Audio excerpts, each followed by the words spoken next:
नमस्कार रत्नागिरीकर मित्रांनो, पर्यटक मित्रांनो. आज मी अलिबागहून जरी आलो असलो तरी मी मूळ रत्नागिरीकर आहे. माझं सगळं शिक्षण रत्नागिरीत झालं आणि मी नोकरीला अलिबागला गेलो आणि तिथे स्थायिक झालो.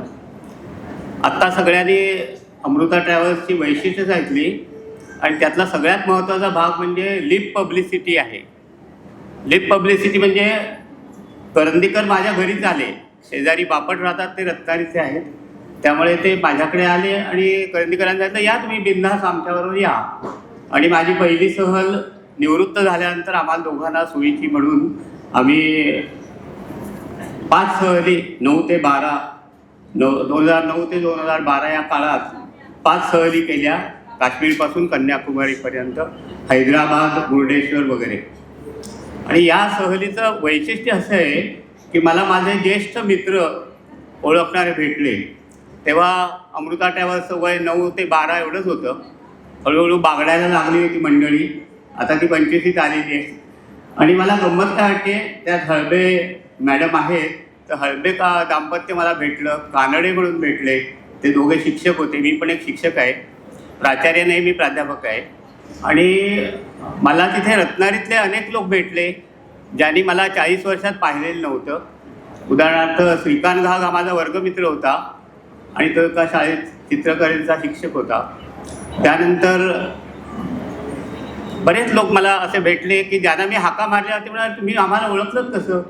तर मी त्यांना सांगितलं मी रत्नागिरीकर आहे आणि एकदा पाहिलेला माणूस, माहितीचा माणूस मी ओळखत नाही असं होत नाही. मला इथे आनंद होतो की अनेकांनी आपल्या प्रतिक्रिया सांगितल्या आणि मी पण एक थोडंफार लिहितो. माझं आजचं 670वं पुस्तक परीक्षण आजच प्रकाशित झालं आहे. धन्यवाद. मी प्रवास केला आहे ह्याचं कारण अनेकांनी 3 वेळा तो श्लोक सांगितला की प्रवासामुळे तुमचे निरीक्षण वाढतात आणि तुम्हाला अनेक माणसं भेटतात. मला जवळजवळ या 5 सहलीत 100-125 माणसं भेटली. त्यात एक लेखिका होती वृषाली आटले म्हणून, तिच्या 4 पुस्तकांचं परीक्षण मी लिहिलं. कानडे होते, त्यांनी मला आमच्या ट्रीपमध्ये मगाशी सांगितलं की सगळे बसून होते, तेव्हा त्यांनी सांगितलं मी पंतप्रधान झालो तर या विषयावर सगळ्यांनी बोला. आणि पंतप्रधान सुदैवाने ते सगळे झाले नाहीत, त्यामुळे त्यांच्या योजना अंमलात आल्या. पण खूप गमतीशीर गोष्टी घडल्या. आणि एका कळंबटे मॅडमनी सांगितलं की तुम्ही ट्रीपला जाऊन आल्यावर लिहून काढा आणि तुमच्या मित्रमैत्रिणींना पाठवा. कारण माझा एक मित्र, माझा समवयस्क मित्र आत्ता एका जवळच्या देशात गेला. त्याला म्हटलं तू पाहिलंस काय. तो म्हणाला माझं पहिल्याच दिवशी पडलो आणि माझं केळांगळी मोडली पायाची, त्यामुळे मी आता 15 दिवस झोपून आहे. ते म्हटलं लिहायला काय प्रॉब्लेम आहे, बोल माझ्याशी. त्याला काही बोलता येत नाही. बहुसंख्य पर्यटकांना मी अशी आग्रहाची विनंती करतो की तुम्ही लिहा. आणि मी ट्रिपवर जाऊन आल्यावर 3-4 लेख पण लिहिले, ते प्रसिद्ध पण झाले पुस्तक परीक्षणाशिवाय. मुद्दा मी तुम्हाला या गोष्टी सांगतो. आणि कोकण शिल्पमध्ये माझे लेख येतात. आज तुला पहिल्यांदा श्रद्धा कळंबटे दिसले. आणि मला आनंद काय वाटतो की या ट्रीपमुळे मला खूप माणसं भेटली, लेखनाची एक स्फूर्ती मिळाली आणि ती तुम्हाला मिळो. आता माझं वय हळूहळू वाढत चाललं आहे, मला परदेशी जायची इच्छा नाही. मला महत्त्वाचं काय सांगायचं, आपल्या देशातली पर्यटन स्थळं देखील अनेक लोकांनी पाहिलेली नाही. आता तुम्ही बघताय की या अनेक स्थळं अशी आहेत. हम्पी बदामीला गेलो असता मी अक्षरशः प्रेमात पडलो की 500-1000 वर्षापूर्वीचं जे आर्किटेक्चर आहे त्याच्या मागचा इतिहास आपण लक्षात घेतला पाहिजे. आणि मोठा इतिहास आहे आपला. फार भारतीय संस्कृती फार प्राचीन आहे म्हणतो, पण ती काय आहे त्याच्याकडे आपण वळत नाही असं मला वाटतं. म्हणजे प्रवास, त्यात भेटलेली माणसं, आलेले अनुभव आणि शेवटी पुस्तकं, असा माझा प्रवास चालू आहे. आणि मला अमृता ट्रॅव्हल्सला या निमित्ताने शुभेच्छा द्यायच्या आहेत. मला आज भरलेलं सभागृह पाहून आनंद होतो आहे.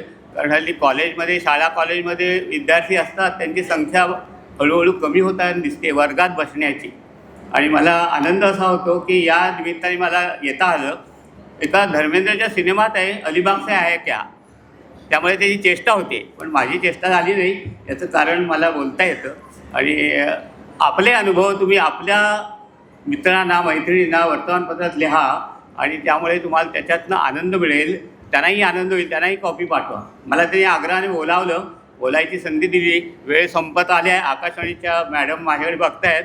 आकाशवाणीवर माझी पण 7-8 व्याख्यानं झाली आहे रत्नागिरीच्या, कारण मला रत्नागिरीला यायची तेव्हा संधी मिळत होती आणि त्या व्याख्यानातून मी बरोबर वेळ पाळत होतो, कारण त्याच्याशिवाय आकाशवाणी नाही तर ऑफ करते. मला थोडी संधी मिळाली. पुढील पिढी या ठिकाणी येते. तयाचा वेलू गेला गगनावरी अशी अमृता ट्रॅव्हल्सची प्रगती हो अशी शुभेच्छा देतो. अमृता करंदीकर आणि अजित, आता मी ट्रिपला आलो नाही तरी मला ते आलो की अजून बोलावतात जेवायला, आणि भोजन भाऊ मी आहेच, त्यामुळे मी जेवायला जातो आणि मला खूप आनंद वाटतो की आज आता आपण सर्वांनी भोजन करणार आहोत. पुन्हा एकदा शुभेच्छा देतो. पुढील पिढीला शुभेच्छा देतो आणि माझ्या मागील पिढीचा एक आशीर्वाद देतो आणि आपल्या सर्वांना शुभेच्छा देऊन मी थांबतो. धन्यवाद.